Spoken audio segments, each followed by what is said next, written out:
ഈ വചനം വള്ളിയും പുള്ളിയും മാറിപ്പോകത്തില്ല. അതിന്റെ സാക്ഷിയായിരിക്കുന്നു. ഈ ദൈവവചനത്തിന്റെ ഡോട്ടും കോമയും സത്യമാണെന്ന് വിശ്വസിക്കുകയും അതിന്റെ അനുഭവം കണ്ടയാളാ.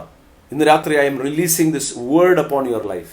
That where you stopped you will start. എവിടെയാണോ തീർന്നെന്ന് പറഞ്ഞത്, രാത്രി മുഴുവൻ ഞാൻ അധ്വാനിച്ചെന്ന് പറഞ്ഞിട്ട് ഒന്നും കിട്ടാതെ പോയോ, അവിടെ തന്നെ യേശുവിൻ്റെ കൂടെ നിന്ന് ചെന്നേ. വല കഴുകി വീട്ടിൽ പോകാൻ വരട്ടെ. ആ നാഥൻ്റെ നല്ലൊരു സ്വരം ഒന്ന് കേട്ടെ. Everything will change.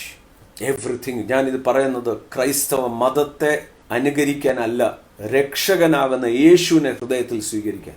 ക്രിസ്ത്യാനി ആകണ്ട, ഹെവൻലി ഫീസ്റ്റ് വരുവേ വേണ്ട. പക്ഷെ ഇന്ന് ആ വാതിക്കൽ നിന്ന് മുട്ടുന്ന യേശുവിനോട്, യേശുവെ എൻ്റെ പടകിലൊന്ന് വരണം, എൻ്റെ ജീവിതത്തിലും വലയൊക്കെ കഴുകി ഇനി എന്താ മുമ്പോട്ടെന്ന് അറിയാൻ മേലാതിരിക്കുമ്പോൾ ഇന്ന് രാത്രി ആ പടകിൽ കയറി ആഴത്തിലേക്ക് പോകണം എന്ന് പറയാൻ ഒരുവൻ നിങ്ങളുടെ പടകിൽ വരാൻ കാത്തിരിക്കുക. പ്രത്യാശ നഷ്ടപ്പെട്ടത് ക്ഷമയോടെ നിന്നേ ഒരു ചിന്തിക്കാത്ത വാതിൽ തുറക്കുന്ന ആഴ്ചയായി മാറാൻ പോകും. I release it for you. I release this word. ഇത് കണ്ടുകൊണ്ടിരിക്കുന്നവരും കാണാൻ പോകുന്നവരോടും പറഞ്ഞു, ഇത് കളിത്തമാശല്ല, കഥയല്ല. നിങ്ങൾ മറ്റുള്ള ആളുടെ വിശ്വാസത്തെ തട്ടിച്ച് നിങ്ങളെ നോക്കരുത്. ആണ്ട് അവരങ്ങനെയാ, ഇവരങ്ങനെയാ, അവരെ പോയി ആണ്ട് എൻ്റെ പാസ്റ്റർ അങ്ങനെയാ.